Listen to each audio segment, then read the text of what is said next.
morning, PWC. My name is Christy Canada, and I am happy to be able to bring a devotional to you this morning. We're going to pick up the story. We've been working through Nehemiah, and if you remember last week, we talked about Nehemiah was in exile in Susa, and he just received really bad news about the building project that was going on in Jerusalem. The walls were in complete disrepair, and they were not being built the way that they were supposed to be, and he turned to the Lord in prayer and fasting, and he is getting ready to go before the king of Susa. He's the cupbearer of the king. He's getting ready to go before the king and ask for permission to go back to Jerusalem to rebuild the walls of Jerusalem.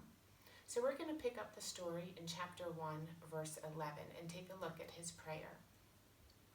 He says, "O Lord, please hear my prayer. Listen to the prayers of those of us who delight in honoring you. Please grant me success today by making the king favorable to me." We're just going to take a look at that one verse today. There's so much packed in there. The first part of the verse says, "O Lord, please hear my prayer. Listen to the prayers of those of us who delight in honoring you." So I want to tell you a short little story and then unpack it. A few years ago, I bought a coffee maker at a thrift store. It was exactly what I wanted. I was so excited to be able to find it for a great price at a thrift store, and it served us well over the years. But here lately, it's really declining in quality. It really needs to be replaced. But we've had guests come, and they come and they drink our coffee, and they're very happy to drink our coffee. They don't make any complaints. And then I've also had my sister come, and she has very lovingly said to me, "Christy, you know I love you. You know you're wonderful. You know I love coming to your house. But I've got to tell you, your coffee pot really needs replaced." And then we just recently had my daughters come home from college for the summer, and they were quite boisterous in telling me that I really need to get a new coffee pot.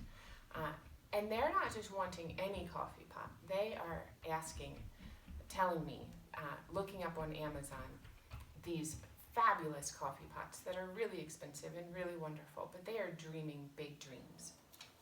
Okay, what's this have to do with Nehemiah?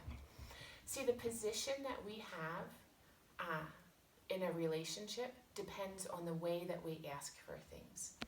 If we have the idea that we are just a guest of God's, we are going to just politely and quietly take whatever God gives us. If we're more of the mindset of we're a friend or in a type of servant type of relationship, we might politely, kindly, gently ask for things. But if we have the mindset that we are sons and daughters of God, which is what he tells us we are, we're going to ask for big, bold things. And this is what Nehemiah does. He's going to ask God to give him favor in going before the king. This is a huge, bold request. And we are able to also come before God with our big, bold requests because of the position that we have in Christ as sons and daughters of Christ. And then the second half of the verse says, "Please grant me success today by making the king favorable to me. Put it into his heart to be kind to me." See, Nehemiah understands that it doesn't matter how elegant he is, how well dressed he is, how well spoken he is. It's in the Lord's hands to give success to him, to put it in the king's heart to grant him success. And he's able to leave it in God's hands.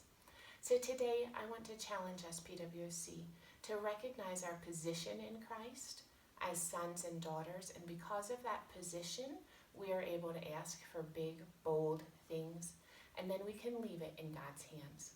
I hope this is encouraging to you today, and I hope you have a great week. Thanks.